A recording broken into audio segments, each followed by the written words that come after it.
For a long time, space had been quiet. The wars that once burned through the stars had ended almost 2 centuries ago. Humanity had learned to live carefully after losing millions of lives in battles that no one even remembered clearly anymore. The galaxy had grown tired of violence.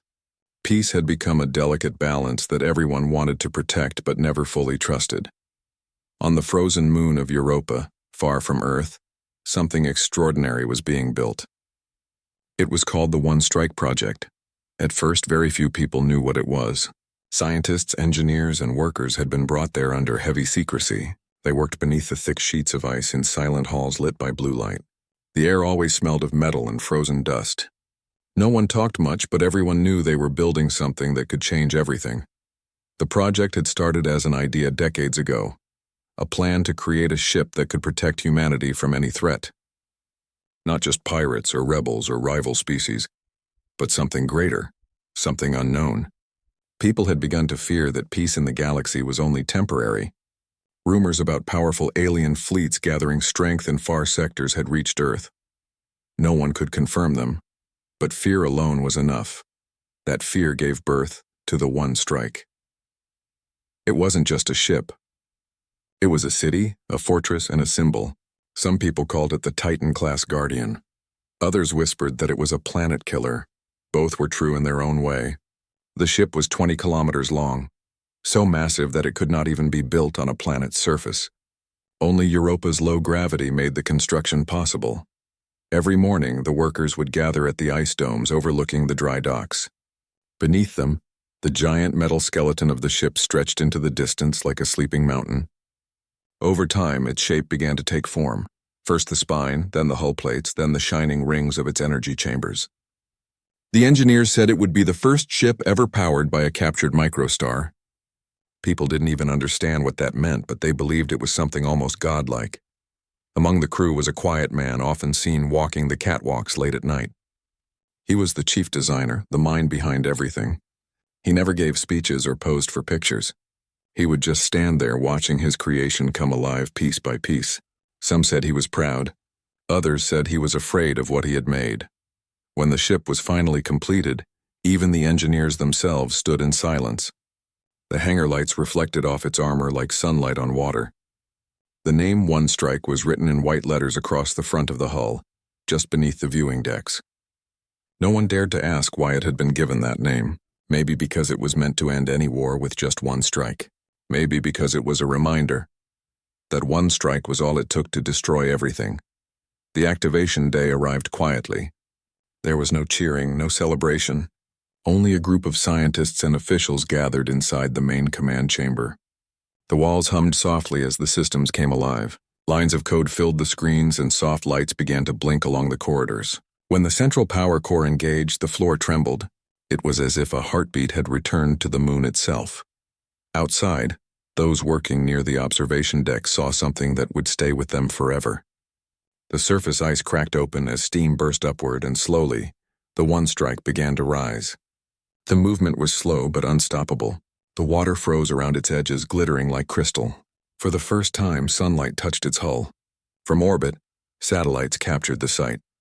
A giant ship climbing out of the moon's ocean, golden rays spilling over its surface. The images spread like wildfire. Across the human colonies, people stared at their screens in disbelief. The media tried to explain what it was, but words failed. Even the Galactic Council, made up of representatives from other intelligent species, demanded answers. They had known about human shipbuilding projects before, but nothing like this. Everywhere, questions began to rise. Why build something so large? Who are they preparing for? What kind of power does it have? Earth gave no response.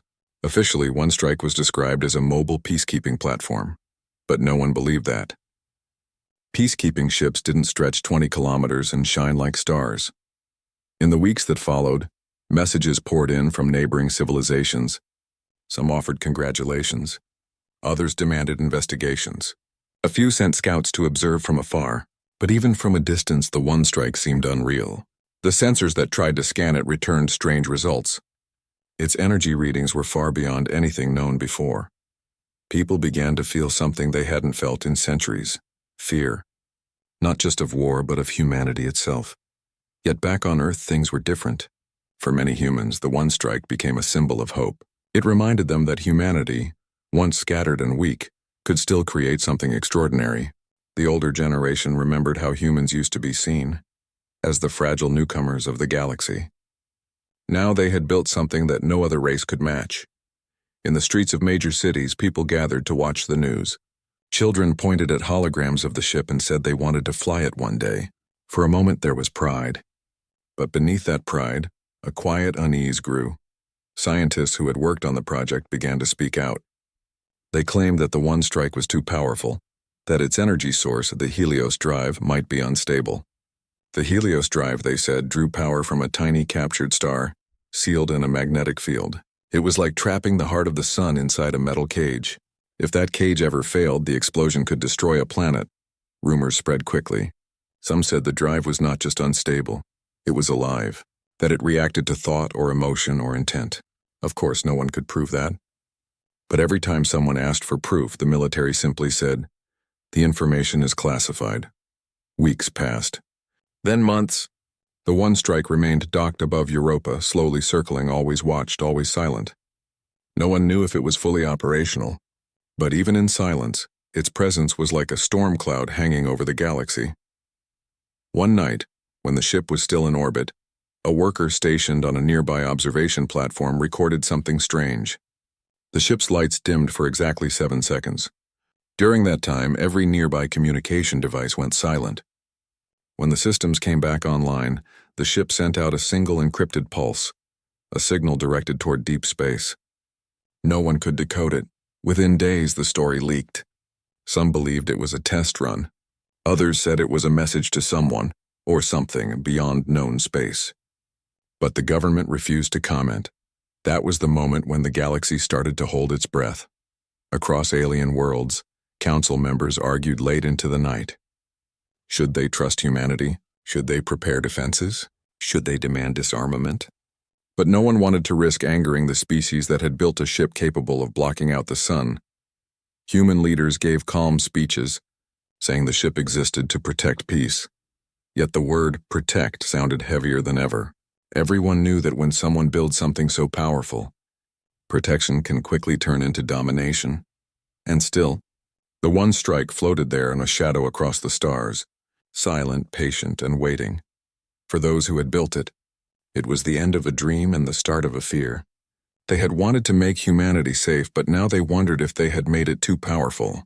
The chief designer was seen one last time on the viewing platform. He looked up at his creation as the lights from Earth shimmered in the distance. Someone asked him if he was proud. He didn't answer. He only said, "We have awakened something that cannot sleep again." The words stayed with those who heard them. And somewhere, far beyond Europa, the signal one strike had sent still echoed through space, faint, mysterious, and unanswered. It was the sound of humanity's next chapter beginning. After the one strike appeared, the world changed quietly. People went to work, children went to school, and ships still crossed the stars. But beneath all that normal life, there was tension. Every conversation seemed to lead back to the same question: who built it and what does it truly mean? The man who had designed most of the ship stayed away from the public eye. He avoided interviews and refused every invitation to speak. The government called him the chief architect, but those who worked with him said he was simply the builder. He spent his days in a small lab near the orbital station above Europa, staring at projections of the ship's systems as if trying to understand a language only he could read. He had once dreamed of making something that would keep humanity safe forever. That dream had driven him through years of endless work, nights with no sleep, meals forgotten, and arguments with officials who wanted faster results. But now that the one strike was real, he wasn't sure if it was still a dream or a mistake that had gone too far. Across the galaxy, governments and journalists demanded answers. What kind of energy powered the ship? How could it move such a massive body through space without tearing itself apart? The official reports were vague. They said it used a new engine called the Helios drive, but they never explained how it worked. Soon rumors spread faster than light. Some said it was fueled by the heart of a dying star. Others whispered that it contained energy drawn from another dimension. A few even claimed the ship itself had consciousness. The idea sounded absurd, But the more people looked at the one strike, the more they felt it wasn't completely lifeless. Inside the Galactic Council, meetings grew heated. Ambassadors from different species argued that the humans had broken the Energy Accord, a treaty that banned the use of unstable cosmic reactors. The human representatives denied it. They said the one strike was a defensive vessel, not a weapon, but their voices carried unease. Even they didn't know everything about what had been built under the ice. One night, while most of the station slept, the architect sat alone in the observation dome. The huge window opened toward space, and beyond it floated the one strike, motionless, half hidden by Europa's faint glow. It looked peaceful from a distance, but he knew the energy inside it was beyond imagination.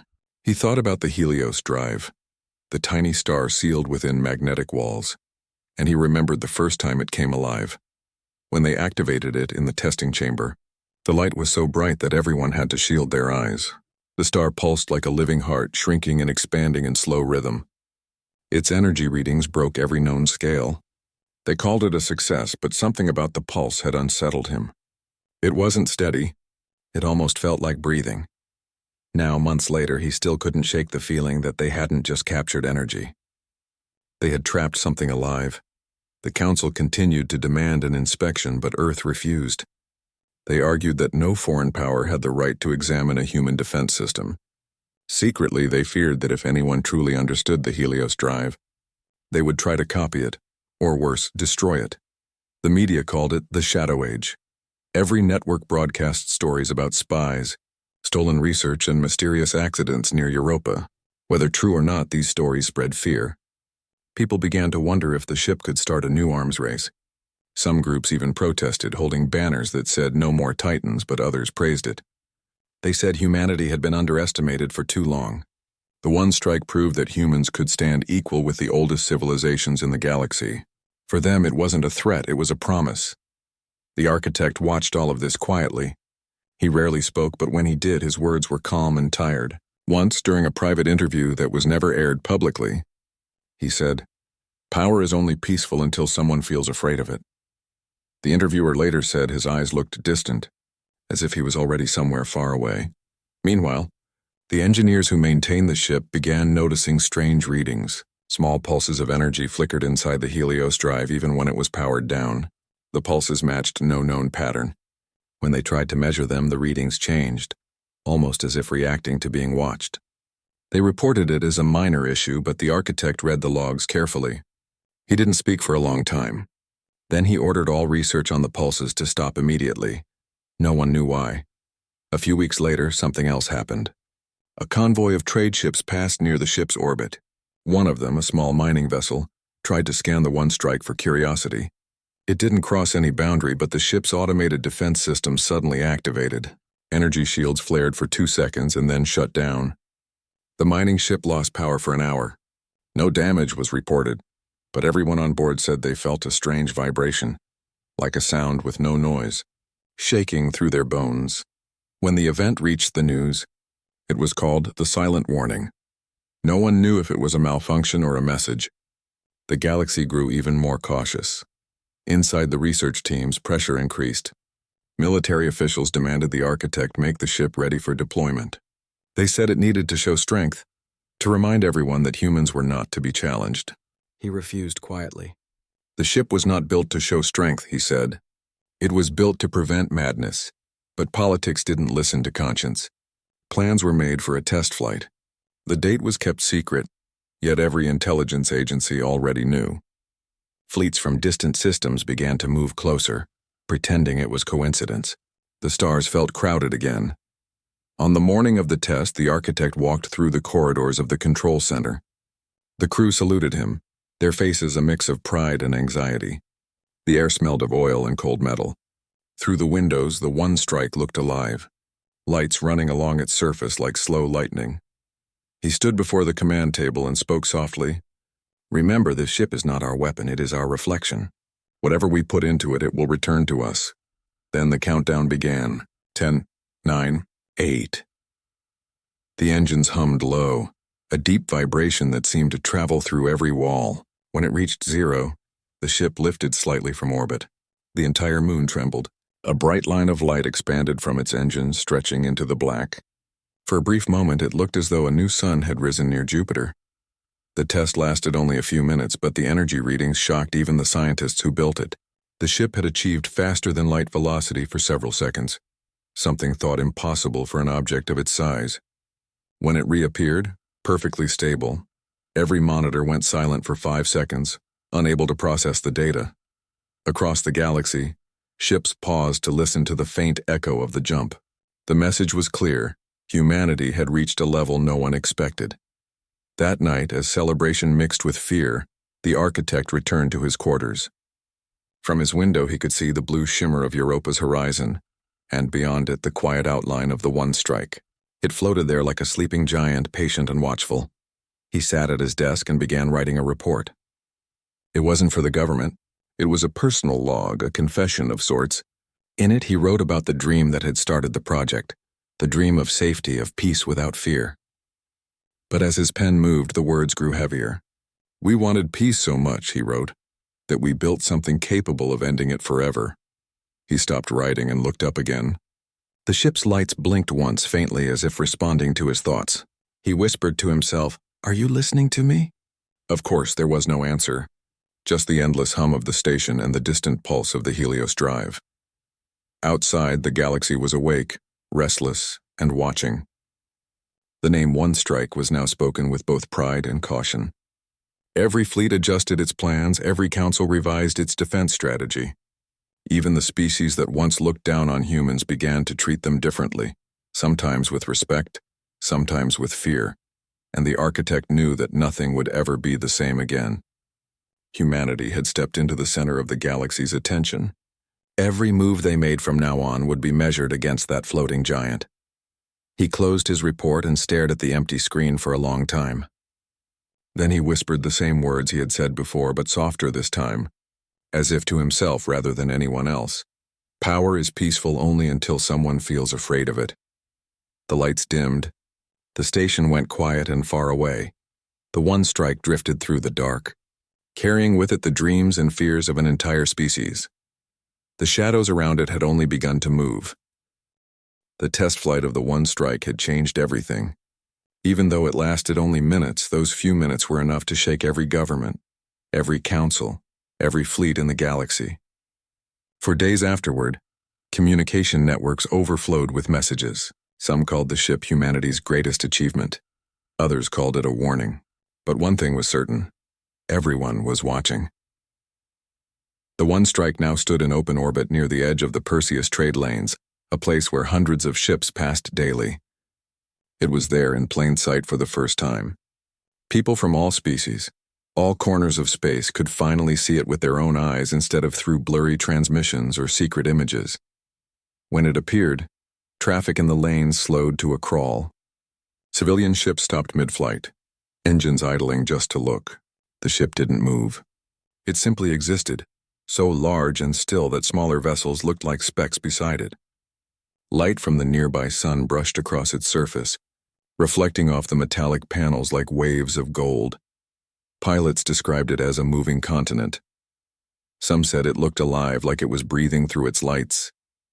Even those who didn't believe in superstition felt something strange, a quiet pressure in the air, as if the very space around the One Strike knew it was no ordinary machine. The Galactic Council immediately called an emergency meeting. It was the first time in over a century that every representative had attended in person. In the Great Hall on Aaron Prime, holographic projections of the ship filled the air. Delegates whispered to each other as data streamed across screens. The human ambassador stood at the center, calm but clearly tense. The council leader, an elder being with transparent skin that shimmered under the lights, spoke first. "Explain," it said in its soft, echoing voice.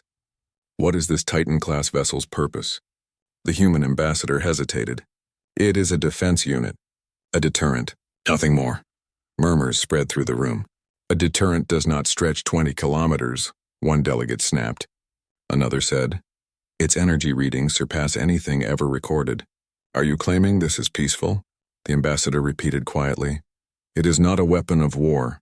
It exists to ensure that there will never be another one." But no one seemed convinced. Fear had already taken root. Back near the Perseus lanes, news channels from every corner of the galaxy broadcast live footage of the ship. Reporters floated in small shuttles miles away, describing every detail they could see. The massive cannon mounts that lined the outer hull, the glowing blue rings at its center, the silent engines that looked powerful enough to shatter moons. "Look at it," one journalist said, her voice trembling slightly. "It's beautiful and terrifying. It feels like a god is sleeping out there." Across human colonies, crowds gathered to watch. Streets were filled with holographic screens showing the same image, the one strike drifting quietly among the stars. People clapped, cheered, and wept. They felt proud but also uneasy. The excitement was mixed with something heavier, something that felt like the calm before a storm. Even the workers who had helped build it watched in silence. Many of them never understood the ship's full power until now. They saw it glowing like a second sun, and some whispered prayers under their breath. On board the One Strike, a small crew monitored every system. Most of the ship was still empty, rows and rows of metal halls, silent and untouched. The hum of the Helios drive filled the corridors with a deep, low vibration. It wasn't loud, but you could feel it in your chest if you stood still long enough. The architect who had designed it was not there. He was back on the orbital station, watching through the command room screen.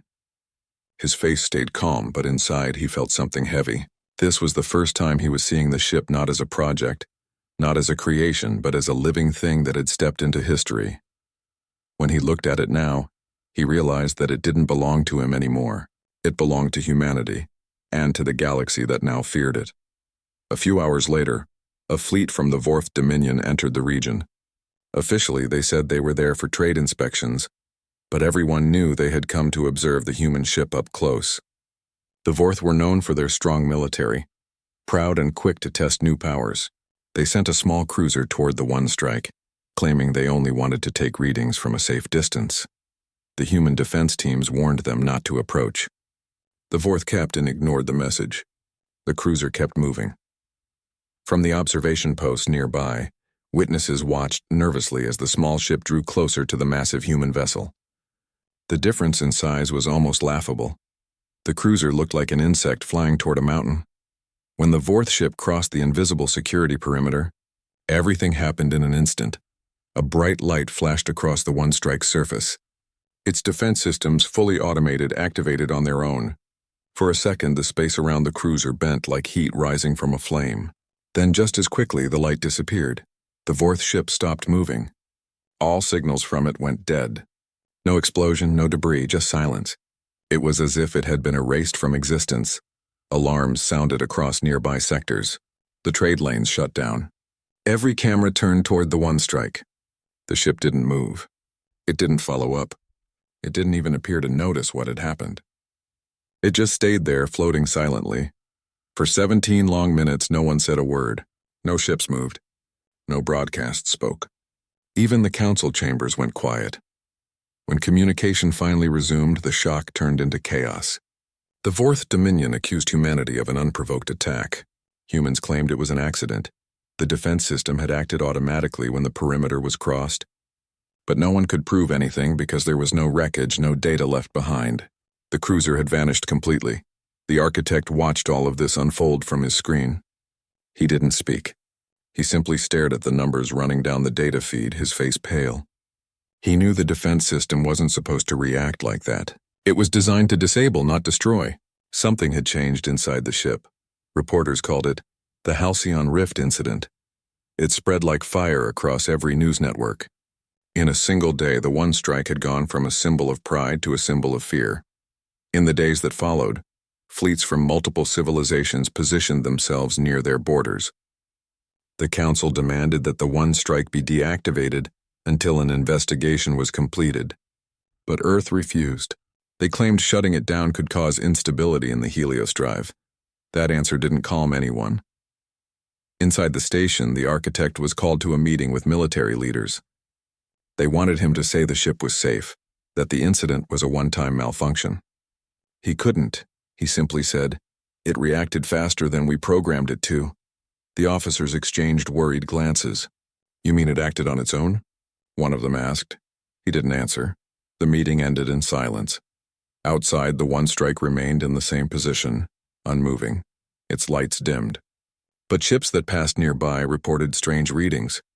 Their sensors detected faint pulses like heartbeats coming from the core of the ship.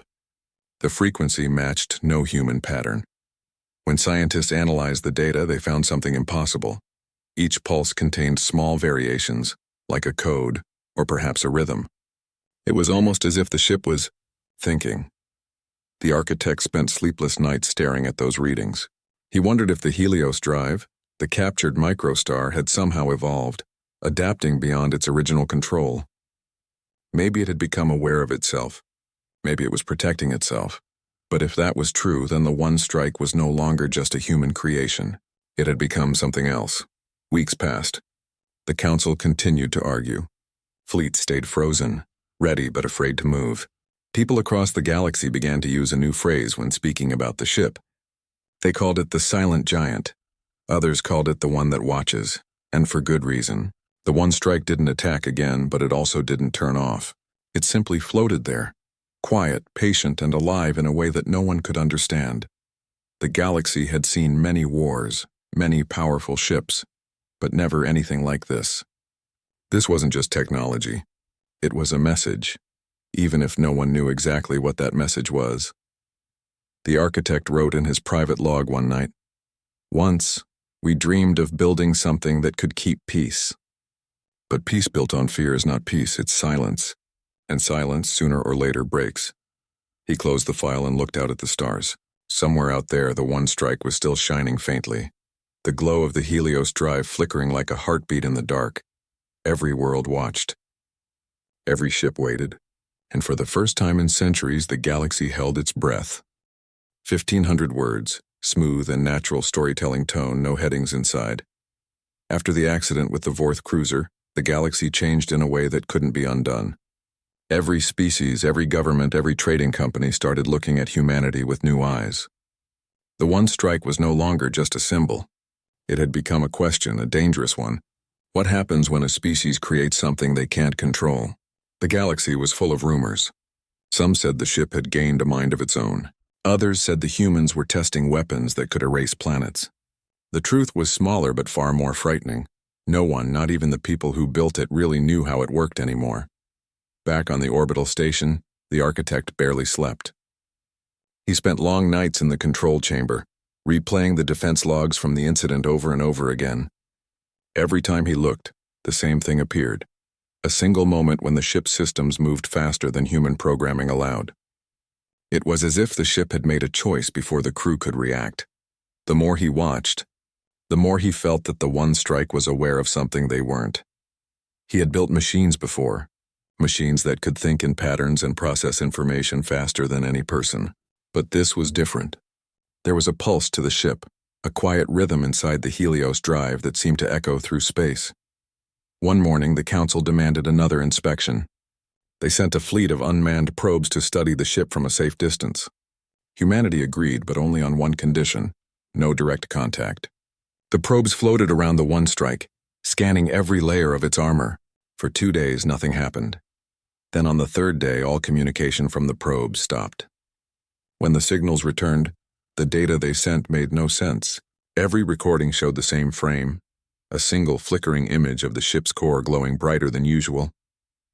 The rest of the data was corrupted, as if erased by something beyond technical error. When the scientists analyzed the readings, they found something impossible. The probes hadn't been destroyed or shut down. They had simply been moved. Moved hundreds of kilometers away in less than a second, without any trace of force or explosion. The council was furious. They called it an act of defiance.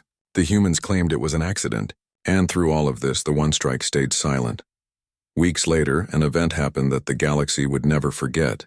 It started as a simple patrol. A fleet of cargo escorts from the human side was traveling near the border of the Halcyon Rift, a vast region of dark space filled with energy storms and debris.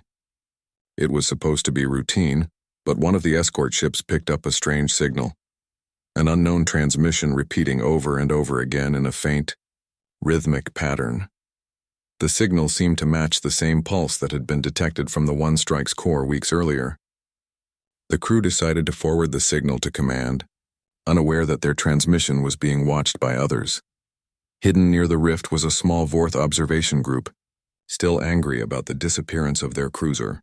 They mistook the signal for a coded military order.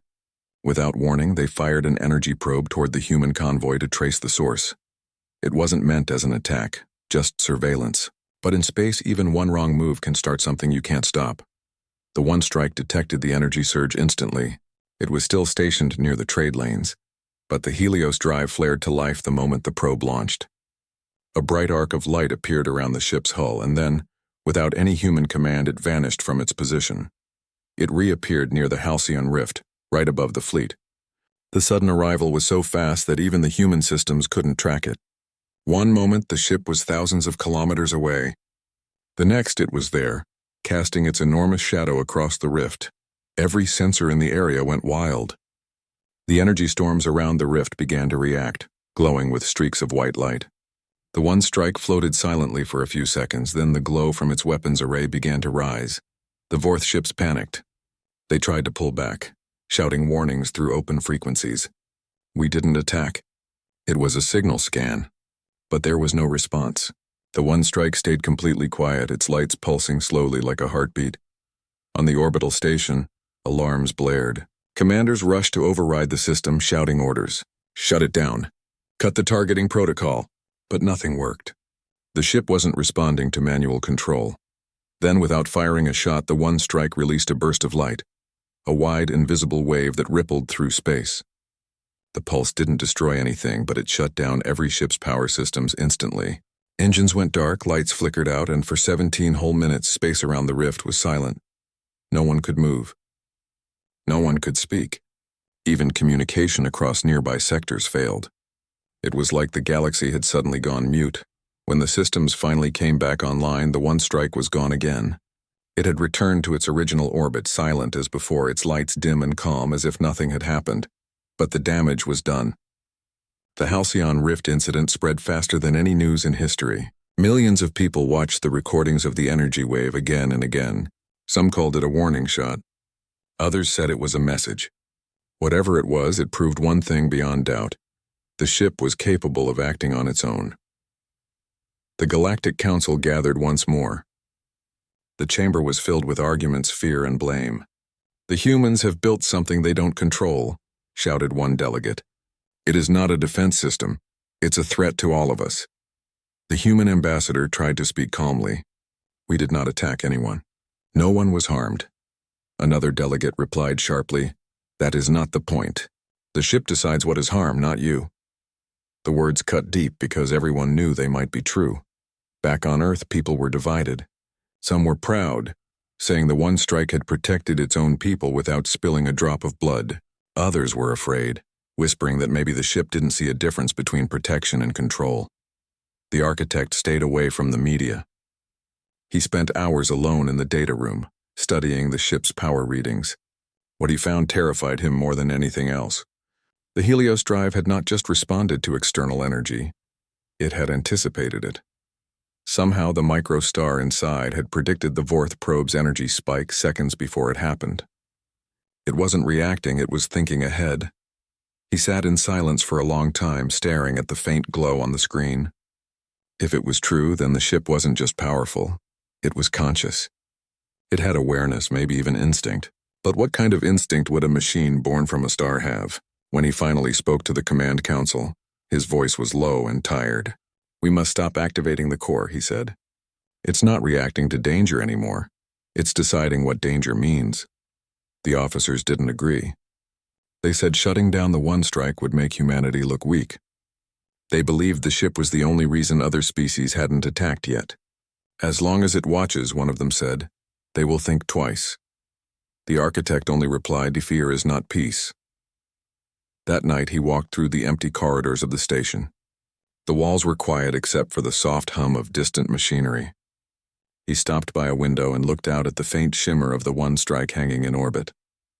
It was beautiful, calm and terrifying all at once. He whispered softly, "What are you becoming?" There was no reply, but far in the distance, one of the ship's lights blinked, just once. In the following days, Reports began to appear from deep space stations claiming to have heard strange signals, faint pulses that matched the rhythm of the One Strike's energy core. Some believed it was just interference. Others said it was communication, though no one knew with whom. For the first time in recorded history, the galaxy seemed to hesitate. No empire made a move. No fleets went to war. Every government sat quietly, waiting for humanity to explain what had happened. But no explanation came. The One Strike had spoken in its own language, one of silence, light, and power, and the galaxy had no choice but to listen. The architect knew this was only the beginning. Whatever the ship had become, it was growing, and as it grew, the fear around it deepened. He closed his terminal one last time that night, the glow from the screens fading behind him. Outside, the stars looked peaceful, but in that peace, there was something uneasy, something that made even the bravest hearts hold still. Somewhere between those stars, the One Strike drifted quietly, its lights fading into the distance. The galaxy, for all its vastness, seemed smaller now, smaller and more fragile. And in that moment, the whole galaxy did what it had never done before. It held its breath. After the Halcyon Rift incident, space went quiet. Not the usual silence of stars and distance, but something deeper, something that carried fear. No one wanted to make the next move. The smallest signal, the faintest ship movement, could now start a chain reaction that no one could stop. Across the galaxy, governments froze their plans. Traders paused their routes. News networks repeated the same footage, the massive, silent figure of the One Strike drifting through orbit, surrounded by the faint halo of its core. Every time people saw it, they felt both awe and unease. No one really knew what it was anymore. Was it still a human creation? Or had it become something else entirely? Back on the main observation station, the architect kept watching it. He had become quiet, speaking little and sleeping even less. His face showed a calm expression, but inside he was restless. He had built machines all his life, yet none had ever looked back at him. The One Strike did. It didn't have eyes or a voice, but sometimes it felt as though it understood when it was being observed. Every time he looked at it, he felt the same strange thought returning. It doesn't move unless it has a reason. Then one day, an unexpected visitor arrived at the human station. It was a diplomatic envoy from the council. The representative spoke carefully, choosing each word as if it could start a war. The galaxy cannot live in fear, they said. If this ship truly acts without your command, we must know what it wants. The architect sighed. It doesn't want anything, he said quietly. It only reacts to what it sees as danger.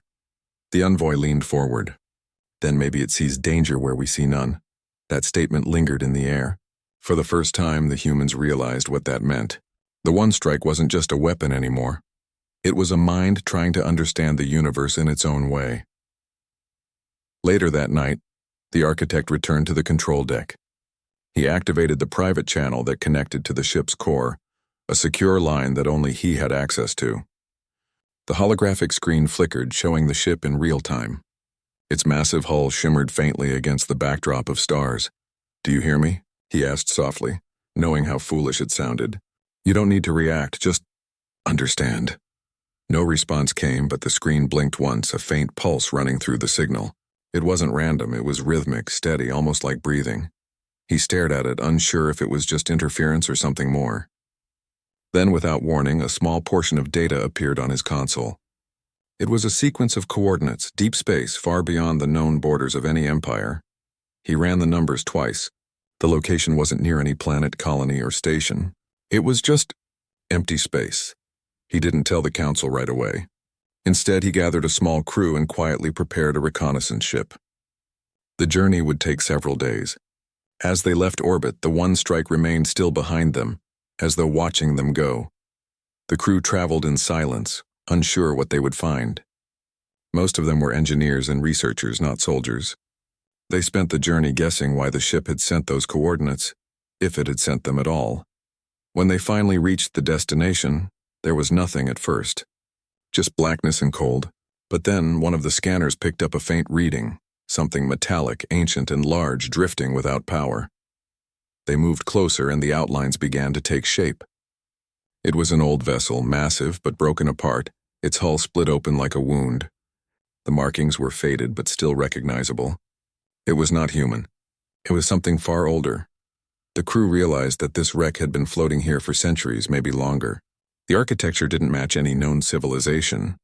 It was built from alloys no one recognized, and the symbols carved into the metal seemed almost organic.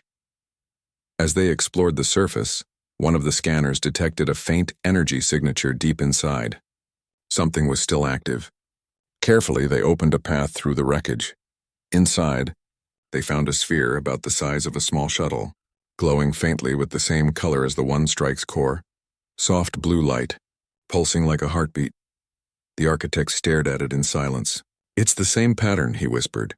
They took readings and realized that the sphere's energy matched perfectly with the Helios drive. It was as if the One Strike's power source had been based on this ancient relic. But the question was how? No one had ever discovered technology like this before. He began to suspect something that made his hands tremble. What if the One Strike hadn't just been designed from human imagination? What if something had guided them during its construction? Something buried deep in the data they thought they had created themselves. When they returned to the station, the council demanded answers. The architect showed them the recordings, the scans, and the readings. But instead of calming the fear, it only made it worse. "If this technology existed before," one of the council members said, "then perhaps it remembers." They all turned toward the image of the sphere, still glowing faintly in the lab. "Remembers what?" someone asked quietly. No one replied. Days passed. Then suddenly the One Strike moved again. This time it didn't activate its weapons or light up its core. It simply turned its massive frame toward the same coordinates where the ancient wreck had been found. No one had sent a command. No one had even signaled it. Across the galaxy, observers watched as the giant ship began to drift toward the dark region beyond the known map. On Earth, people gathered around screens in silence. In the colonies, workers stopped their tasks. Even the alien worlds turned their eyes to the stars. The galaxy, once noisy and full of movement, went completely still. The One Strike moved like it was following a call that no one else could hear.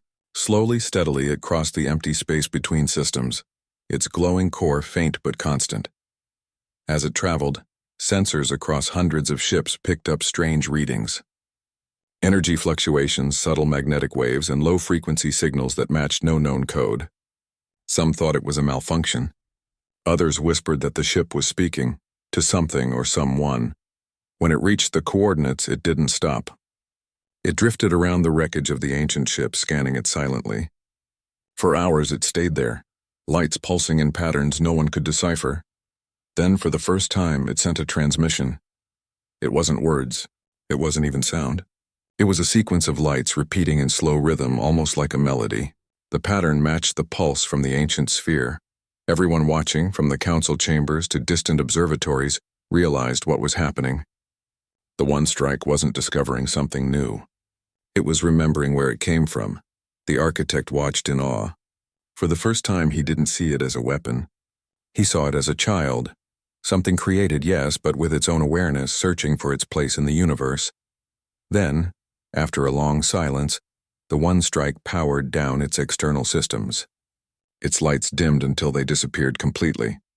The massive ship drifted in the dark, motionless as if it had finally gone to sleep. Some thought it had shut down permanently. Others feared it was preparing for something greater. But the architect, standing alone before the viewing window, whispered, "No, it's resting." For weeks it remained that way, still and silent. Scientists sent probes, but none could get close without losing power. It was as if the space around it had become sacred, untouchable. Slowly, the galaxy began to relax. Trade routes reopened. News broadcasts shifted to other topics. Life continued, though no one truly forgot. People still spoke about the day when the most powerful ship ever built turned away from power itself. But in quiet corners, in late-night discussions between scientists and pilots, one question kept returning. If the One Strike wasn't just a machine, what was it becoming? No one knew. All they knew was that somewhere, floating quietly in the endless dark, the ship that once made the galaxy tremble now slept, dreaming in the silence of stars.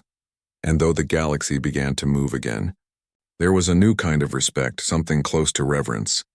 Because deep down, everyone knew that if the One Strike ever opened its eyes again, the universe would stop to listen. For now, it simply waited, and once again, the galaxy held its breath.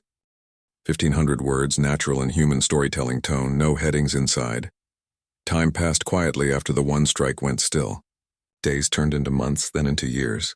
The great ship drifted in the dark, silent and motionless, as if it had become part of the stars themselves. Some believed it was dead. Others believed it was only sleeping, waiting for something that no one could predict. The galaxy slowly returned to normal. Trade routes reopened. Fleets resumed their travel. People began to speak of the one strike like a legend, something that had once scared them, but now felt distant, like a story from another time. On Earth, museums displayed replicas of the ship's core. Children learned about it in schools. Artists painted it as a symbol of strength, while philosophers debated whether it had a soul. Everyone had their own version of what it meant, but for those who had seen it with their own eyes, it was never just a machine. It had changed how they looked at life, creation, and control.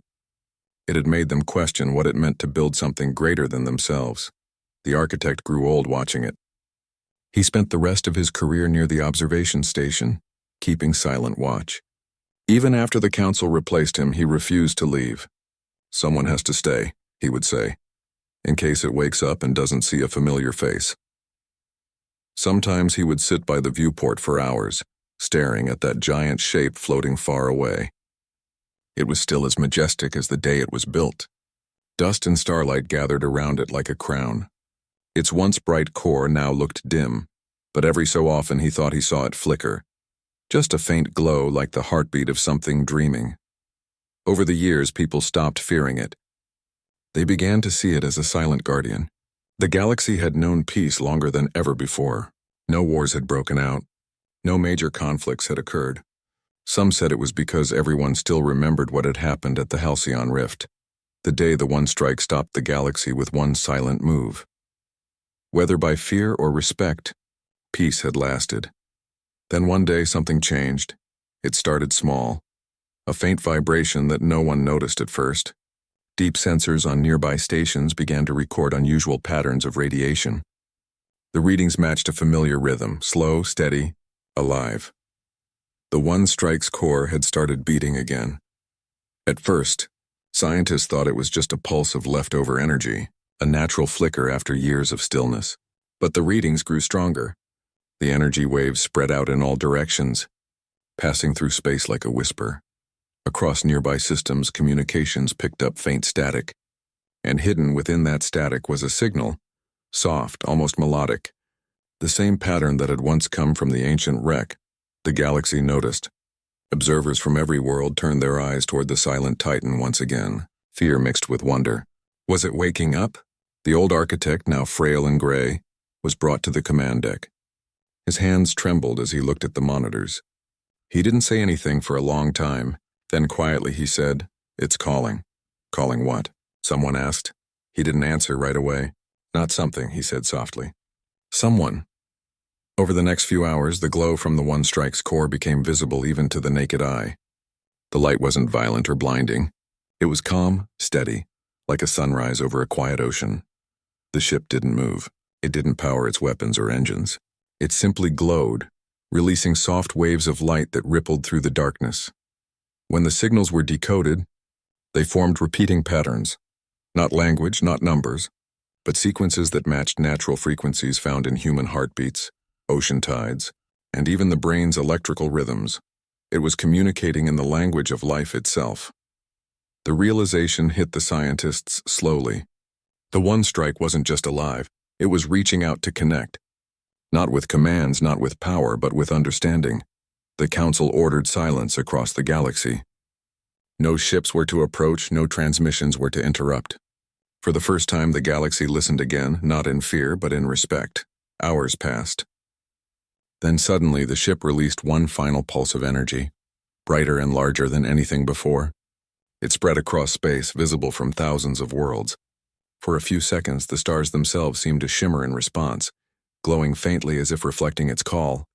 Every communication device, every scanner, every ship, all of them recorded the same thing. A single pattern repeated across every frequency. It wasn't random.